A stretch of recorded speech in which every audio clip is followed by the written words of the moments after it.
18 अप्रैल को एप्पल ने इंडिया में अपना पहला स्टोर मुंबई में खोला और सिर्फ उसके 2 दिन बाद ही 20 अप्रैल को दिल्ली में एक और स्टोर खोल दिया। यूं तो एप्पल इंडिया में 1997 से है, लेकिन अपना पहला स्टोर खोलने में इसे लग गए 26 साल। आखिर ऐसा क्यों? इंडिया जो पिछले साल एप्पल के टोटल प्रोडक्शन का 1% एक्सपोर्ट किया करता था, इस साल उसने 7% एक्सपोर्ट किया। क्या ये सिर्फ तुक्का है या इसके पीछे एक बहुत बड़ा गेम प्लान है? इंडिया में मैन्युफैक्चरिंग भी डाल दी, इंडिया में स्टोर भी खोल दिया, एप्पल का सीईओ खुद इंडिया आ गया, वड़ा पाव खा रहा है यहाँ पे।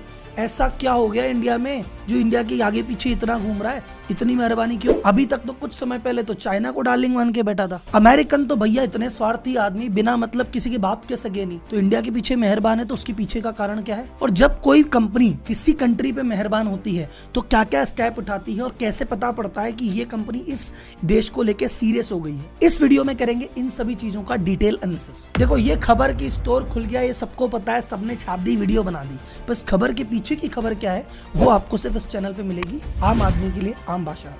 तो जनता जनार्दन की जय बोल के करते हैं वीडियो की शुरुआत।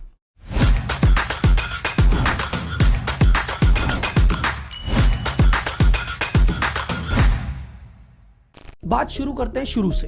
एप्पल की इंडिया में एंट्री हुई 1997 में। वो मैकिंटोश लेके आया, पूरा फोकस था मैकिंटोश को बेचने पे, और कोई अपना प्रोडक्ट इंडिया में वो लॉन्च नहीं किया या बेचने के लिए थोड़ा कतराते थे, क्योंकि इंडिया को वो मानते थे सब नीश मार्केट। अरे बोले इंडिया 97 में था भी क्या, एक गरीब देश था, हमारे पास डिस्पोजेबल इनकम नहीं थी, इकोनॉमी में रफ्तार नहीं थी, लोग जेब में पैसे नहीं थे, हम या तो सस्ती चीज ढूंढते थे या वैल्यू फॉर मनी। एप्पल जैसी लग्जरी और क्लासी प्रीमियम चीज के लिए कहाँ पैसे? तो एप्पल को भी पता था, इसलिए उस समय इंडिया को ज्यादा भाव नहीं दिया। उसमें एक रूल भी था कि इंडिया में अगर आपको अपना काम करना है तो 30% जो प्रोक्योरमेंट है या परचेज है आपको लोकल सोर्स से करना पड़ेगा। अमेरिका ने कहा यार हमको लोकल सोर्स से नहीं करनी, हम तो नहीं करेंगे। एप्पल की जो इंडिया टीम थी उसने एप्पल की अमेरिकन टीम को प्रपोजल दिया कि भैया इंडिया भी अच्छा मार्केट है, यहाँ पे खोल दो स्टोर। तो एप्पल की अमेरिका टीम ने कहा छोटी मोटी कंट्री में नहीं खोलते, मना कर दिया। क्यों मना कर दिया? क्योंकि एप्पल का उस समय अफेयर चल रहा था चाइना के साथ। उसने कहा भैया कहाँ इंडिया के चक्करों में पड़े हो, ये देखो चाइना फास्टेस्ट ग्रोइंग इकोनॉमी है, गजब डिस्पोजेबल इनकम है, यहाँ पे पॉपुलेशन भी ज्यादा, यहाँ पे पैसे भी ज्यादा, और यहाँ पे मैन्युफैक्चरिंग भी सस्ती। तो मैन्युफैक्चरिंग कहाँ करानी है? चाइना चलो, एकदम सस्ते में कर देंगे, लो कॉस्ट प्रोडक्शन है, 95% से ज्यादा प्रोडक्शन चाइना में कर रहे हैं। बेचना है तो चाइना में बेचो। एप्पल की सेल का 25% चाइना से आता है, हर चौथा फोन या चौथा प्रोडक्ट भाई साहब वहां बिकता है। तो जब एप्पल या अमेरिकन इतने ज्यादा बिजी थे चाइना में ही प्रोडक्शन और सेल करने को, तो उनको इंडिया की सुधी नहीं थी। लेकिन फिर क्या हुआ? फिर वक्त का पहिया घूमा, इनको लगा यार चाइना तो बहुत तेजी से दौड़ रहा है, नंबर 2 इकोनॉमी आ गया, और इस स्पीड से दौड़ेगा तो यार एक दिन हमारे सर पे आके बैठ जाएगा। तो फिर अमेरिका ने कहा भैया इससे थोड़ा सा पिन छुड़ाना पड़ेगा, इसको ज्यादा हवा दे दी अपन ने, इससे हाथ खींचने पड़ेंगे।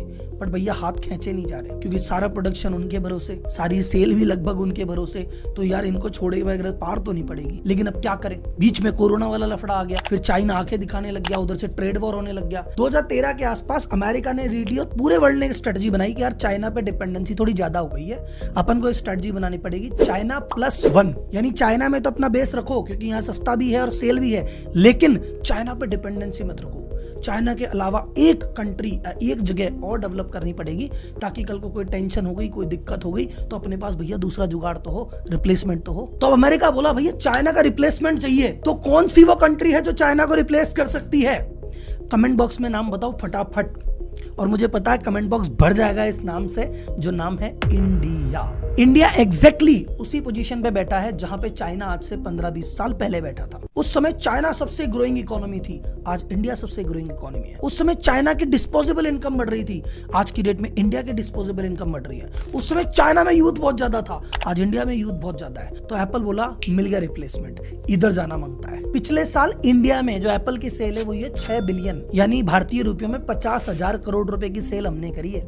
और उससे पिछले साल ये मात्र 34,000 करोड़ थी, एक साल में 50% बढ़ गए। जहां पूरे विश्व में एप्पल का रेवेन्यू 8% की रेट से बढ़ रहा है, इंडिया में 45% की रेट से बढ़ रहा है। इंडिया में सालाना 15 करोड़ से ज्यादा फोन की सेल होती है, जो कि चाइना के बाद दूसरा सबसे बड़ा मार्केट है। Ministry of electronics and information technology ने कहा 2025 तक इंडिया में इलेक्ट्रॉनिक्स का टोटल व्यापार हो जाएगा $400 बिलियन का। इंडिया में जो प्रीमियम फोन का मार्केट है वो बढ़ गया। जहां पहले 30,000 से ऊपर की वैल्यू के 100 में से 4 फोन बिकते थे, अब 100 में से 7 फोन बिकते हैं, यानी प्रीमियम फोन का मार्केट डबल के आसपास हो गया है। और टिम कुक ने अब की बार जो इनकी क्वार्टरली कॉल चल रही थी उसमें खुद ने कहा कि भैया सबसे स्ट्रॉन्ग ग्रोथ जो दिखा रहा है वो तो इंडिया ही दिखा रहा है, तो वो जो अपना जो अगला बड़ा मार्केट है वो इंडिया है। अमेरिकन की लार टपका दी आप लोगों ने यार। ये सब की शुरुआत कैसे हुई?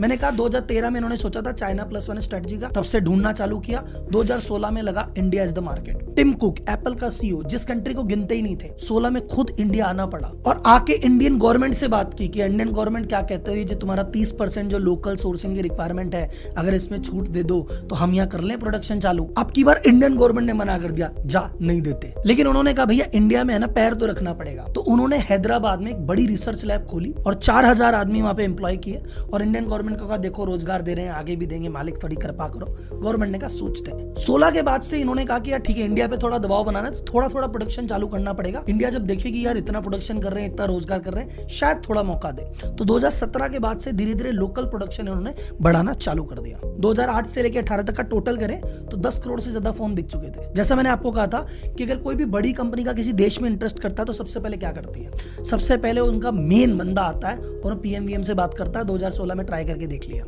सेकंड चीज वो क्या करते हैं, वहां पे एक रिसर्च सेंटर डालते हैं उस चीज को समझने के लिए, मार्केट वो इन्होंने डाल दिया। थर्ड चीज कहते हैं वहां के लोकल मैनेजमेंट को चेंज करते हैं। तो जो पुरानी टीम थी बोले यार तुम्हारे से नहीं संभल रहा इंडिया, अब हमारी नई स्पेशल टीम आएगी। तो 2018 में नोकिया के आकाश चौधरी हैं, उनको उन्होंने कंपनी में लिया। इंडिया की सेल्स अब तुम संभालोगे, इंडिया के मार्केट को समझते हो, तुमने खूब नोकिया बेचा है, अब भैया आईफोन बेचो। एप्पल का जो पूरी टॉप मैनेजमेंट थी इंडिया की, पूरी चेंज करके एकदम नई टीम ला दी कि भाई तुमको नया टास्क दिए हैं। अभी 6 महीने पहले एक और चेंज किया। इंडिया के पूरी रिपोर्टिंग जो होती थी वो लंदन ऑफिस में होती थी। अमेरिका ऑफिस वाले कहते थे छोटा मार्केट है। अब 6 महीने पहले लंदन से रिपोर्टिंग अमेरिका में डायरेक्ट ले ली, बोले नहीं हमें पल पल की खबर चाहिए भैया, मार्केट बड़ा हो गया। हाँ, एप्पल के आने में ऐसा नहीं कि एप्पल ने अपनी जोर से मेहनत लगाया, लेकिन गवर्नमेंट का भी सपोर्ट मिला। गवर्नमेंट ने कहा भैया मेक इन इंडिया करना है तो भैया थोड़ा प्रोडक्शन तो बढ़ाना पड़ेगा। तो इन्होंने 2020 में PLI स्कीम लॉन्च की, प्रोडक्शन लिंक्ड इंसेंटिव, कि हमारे यहाँ पे प्रोडक्शन करो और अगर इस मात्रा से ऊपर ज्यादा प्रोडक्शन कर दोगे, बहुत ज्यादा करोगे, तो हम तुम्हें इंसेंटिव देंगे, कुछ कैशबैक देंगे। तो उस चक्कर में बड़ी बड़ी कंपनियां इंडिया आने लगी। अगस्त 2020 में जो लोकल सोर्सिंग की रिक्वायरमेंट थी कि 30% लोकल करना पड़ेगा, वो रिक्वायरमेंट भी हटा दी। तुम आराम से आ जाओ, सोर्स करो तो ठीक, नहीं तो कोई बात नहीं। तो आज की डेट में जो 3 ताइवान के जो कॉन्ट्रैक्टर हैं आपके, फॉक्सकॉन, वेस्ट्रॉन, पेगाट्रॉन, इसके 60,000 से ज्यादा एम्प्लॉय इंडिया में काम करते हैं और 5 बिलियन से ज्यादा के आईफोन इन्होंने इस साल बनाए हैं और एक्सपोर्ट किए हैं। इसीलिए जो 1% था वो 7% हो गया। पहले चाइना में लेटेस्ट फोन होते थे, हमारे पुराने वाले मॉडल होते थे, इंडिया में भी लेटेस्ट टेक्नोलॉजी वाले फोन बनने चालू हो गए। फॉक्सकॉन इंडिया में एयरपोर्ट बनाने की सोच रहा है कि अब एयरपोर्ट भी बनाएंगे। तो धीरे धीरे यहाँ पे मैन्युफैक्चरिंग बेस बढ़ रहा है और चाइना से धीरे धीरे कम जा रहे हैं और चाइना प्लस वन स्ट्रेटजी काम में आ रही है। एप्पल ने अपनी सेल बढ़ाने के पूरे प्रयास कर लिए, जितने भी तरीके सेल के हैं सारे काम में ले रहा है। सबसे पहले प्रीमियर रिटेल काउंटर पे बेचता है, इमेजिन के आपने स्टोर देखे, वहां तो इनकी सेल होती है। एप्पल के प्रीमियम रीसेलर लॉन्च कर दिए कि भैया जो सेकंड हैंड आईफोन का डीलिंग है वो भी वहां पे हो पाएगी। फिर लार्ज फॉर्मेट रिटेल स्टोर है जहां पे मल्टीपल बड़े बड़े शोरूम है, जहां पे कई ब्रांड एक साथ रहते हैं, वहां पे भी इन्होंने शुरुआत कर दी। फिर फ्लिपकार्ट, अमेजन पे ऑलरेडी काफी समय से बेच रहे हैं और 2020 में इन्होंने खुद का ऑनलाइन स्टोर और लॉन्च कर दिया। और रही सही जो चीज बाकी थी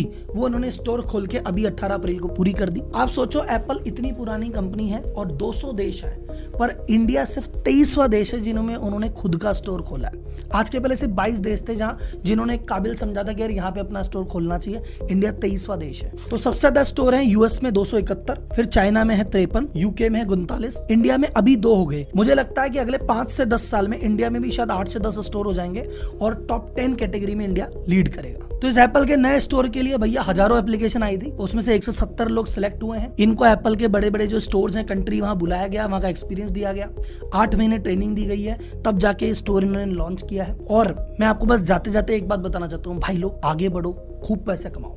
आज तो एप्पल की लाट टपकी है, आगे एक एक करके सारे ब्रांड आएंगे, घुटने टेक के आएंगे, रोजगार भी देंगे, मैन्युफैक्चरिंग देंगे और बहुत कुछ देंगे। क्योंकि जब तक तुम्हारी जेब में पैसा है, अमेरिका जरूर पूछेगा भाई तू कैसा है। इंडिया की पॉपुलेशन भी बढ़ गई है, नंबर 1 भी हो गया है, तो ये भी एक कारण है।